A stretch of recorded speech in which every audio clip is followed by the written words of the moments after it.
اور وزیر داخلہ جو پاکستان محسن نقوی ہیں، دونوں نے ایک تحقیقاتی کمیٹی بنا دی ہے۔ وزیر اعظم محمد شہباز شریف یونان میں پاکستانیوں کے جاں بحق ہونے پر اظہار افسوس کرتے ہوئے اس سلسلے میں تمام ضروری اقدامات اٹھانے کی ہدایت کی ہے۔ وزیر اعظم نے وزیر داخلہ محسن نقوی کو واقعے کی انکوائری کی رپورٹ جلد پیش کرنے کا حکم دیا ہے۔ وزیر اعظم نے کہا کہ انسانی اسمگلنگ ایک بہت بڑا جرم ہے جس کی وجہ سے کئی افراد اپنی قیمتی جانیں گنوا رہے ہیں۔ انسانی اسمگلنگ ایک ایسا ظالم مافیا ہے جو کہ عوام کو جھوٹے اور سنہری خواب دکھا کر ان سے پیسے بٹورتا ہے۔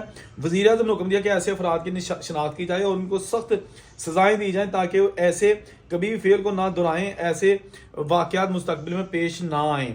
دوسری جانب وزیر داخلہ محسن نقوی نے بھی یہ جو کشتیوں میں پاکستانیوں کی ہلاکت ہوئی ہے اس پہ گہرے دکھ اور افسوس کا اظہار کیا ہے۔ لیکن میں یہاں ایک چیز آپ کو بتانا چاہتا ہوں کہ ہم ہر وقت کہتے ہیں جی انسانی اسمگلر یہ کام کرتے ہیں، انسانی اسمگلر یہ کام کرتے ہیں، تو ہمیں یہ بھی ساتھ کہنا چاہیے کہ وہ کسی کو زبردستی باہر نہیں بھیجتے، ٹھیک ہے نا؟ یہ ذرا غور سے سنیے گا بھائی، اگر میں انسانی اسمگلر کے پاس جاتا ہوں کہ مجھے باہر بھیجو تو وہ پھر ہی مجھ سے پیسے لے گا۔ کبھی یہ نہیں ہوا کہ انسانی اسمگلر کسی کو اغوا کر لے اور کہے کہ جی میں نے تمہیں زبردستی باہر بھیجنا ہے، ایسا کبھی نہیں ہوا۔ تو اگر جہاں یہ انسانی اسمگلر جرمدار ہے، قصوروار ہے، وہاں یہ عوام جو جاتی ہے اتنا مشکل راستہ اختیار کرتی ہے، یہ بھی قصوروار ہے۔ اگر ان کے ساتھ وہاں پہ کشتی حادثہ ہوتا ہے، ان کی موت واقع ہو جاتی ہے، تو یہ بھی برابر کے قصوروار ہیں جو کیا کہتے ہیں آنکھوں دیکھے موت کو گلے لگاتے ہیں۔ پتہ ہے کہ یہ راستہ خطرناک ہے، یہ راستہ کامیابی والا نہیں ہے، یہاں پر موت جو ہے نا وہ بالکل ہتھیلی پہ رکھ کے میں جانا ہوگا پھر بھی جاتے ہیں، پیسے دیتے ہیں۔ اور زیادہ تر جو تعلق ہے وہ گجرات، منڈی، بہاؤالدین، حافظ آباد، جہلم، گجرانوالہ، سیالکوٹ، یہ جو ساری ڈویژن ایریا نا، یہ ساری جو ڈسٹرکٹس ہیں، یہاں کے زیادہ لوگ ہیں جو یورپ جانا چاہتے ہیں اور انلیگل طریقے سے گئے بھی ہیں۔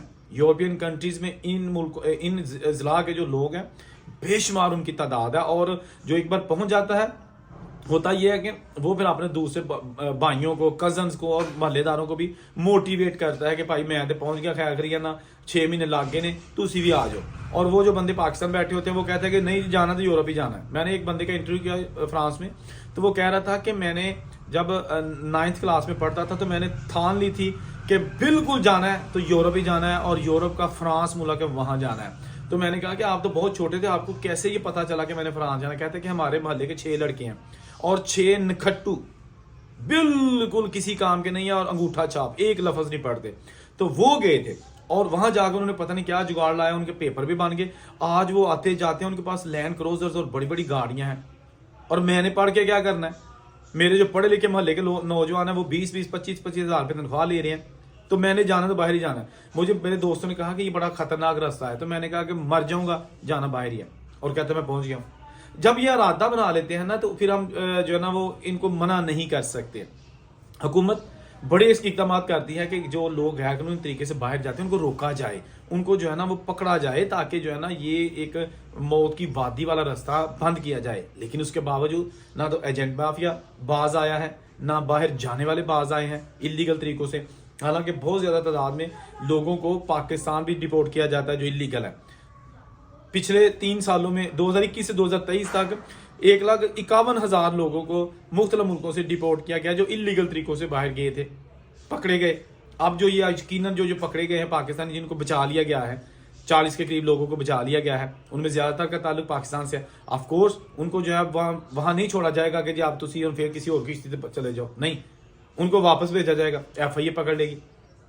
یاد ہے نا پچھلے سال بھی فروری میں 2023 میں ایک کشتی جو ہے یونان میں الٹ گئی تھی، لیبیا سے جو چلی تھی، اور اس میں کتنے زیادہ پاکستانی اور دوسرے جو قیمتی جانیں تھی دوسرے ملکوں کی، بھائی جان ہے، خواہ کسی پاکستانی کی ہے یا کسی دوسرے ملک کی ہے، اس لقمہ اجل بن گئے، سارے لوگ چلے گئے، سارے لوگ اس دنیا سے چلے گئے۔ اس کے بعد بہت بڑا کریک ڈاؤن کیا گیا، اور آج بھی بڑے بڑے جو مگر ماچھا اسمگلرز ہیں، انسانی اسمگلرز، وہ جیل کے سلاخوں کے پیچھے ہیں، آج بھی ہیں۔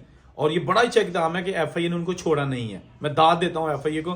میں بہت سے لوگوں کو جو جانتا ہوں جنہوں نے بتایا تھا کہ ہمارے محلے کا بھی ایک بندہ تھا، وہ بھی لوگوں کو باہر بھجواتا تھا، وہ بھی جیل میں ہے، FIA کے پاس ہے، اس کو بھی سزا ہو گئی ہے۔ بہت اچھی بات ہے۔ یہ جو لوگ انسانی جانوں سے کھیلتے ہیں ان کا مکمل سد باب ہونا چاہیے، لیکن یہاں ان والدین کو بھی چاہیے کہ جو اپنے بچوں کو اس رستے سے باہر بھجوانے کی پوری کوشش کرتے ہیں، اپنی جمع پونجی ساری لگا دیتے ہیں، انہیں بچے کی فکر نہیں ہوتی، انہیں یہ پتا ہوتا ہے کہ پیسے ڈالر کا لے گا، یورو کا لے گا۔ ایک بچہ چھوٹی ایج کا تھا، 16-17 سال اس کی ایج تھی، تو وہ مجھے ملا، میں نے کہا میں نے آپ کا انٹرویو کرنا ہے، یہ فرانس کی بات ہے۔ وہ کہتا نہیں جی میں نے نہیں انٹرویو دینا، میرے بس میں ٹھیک ہے، ویسے میں زبانی آپ کو باتیں بتاتا ہوں۔ تو میں نے کہا یار آپ چھوٹی ایج میں باہر آ گئے ہو، کیسے آئے تھے؟ کہتا جی ڈنکی لگا کے۔ میں نے کہا کہ راستے میں مشکلات نہیں بنی؟ کہتا بہت مشکلات تھیں۔ تو میں نے کہا کہ آپ کی ماں جب آپ آئے تھے تو آپ کی ماں نے آپ کو روکا نہیں ہے؟ تو اس نے کہا کہ ماں نے ہی کہا تھا پتر جا، تیری ماسی دا منڈا اتنے ٹر گیا، بڑا سیٹ تم ہی جا۔ پھر میں چپ کر گیا، کیا کہہ سکتا تھا؟ جو ماں اپنے چھوٹے لختے جگر کو موت کی وادیوں میں لہروں میں باہر اس لیے بھیج دیا کہ پیسے کما جا کے پتر، تو پھر ہم کیا کہہ سکتے ہیں؟ اللہ تعالیٰ سب کی حفاظت کرے، جہاں خوش رہیں، اور ان سے اجازت دیجیے، اللہ حافظ۔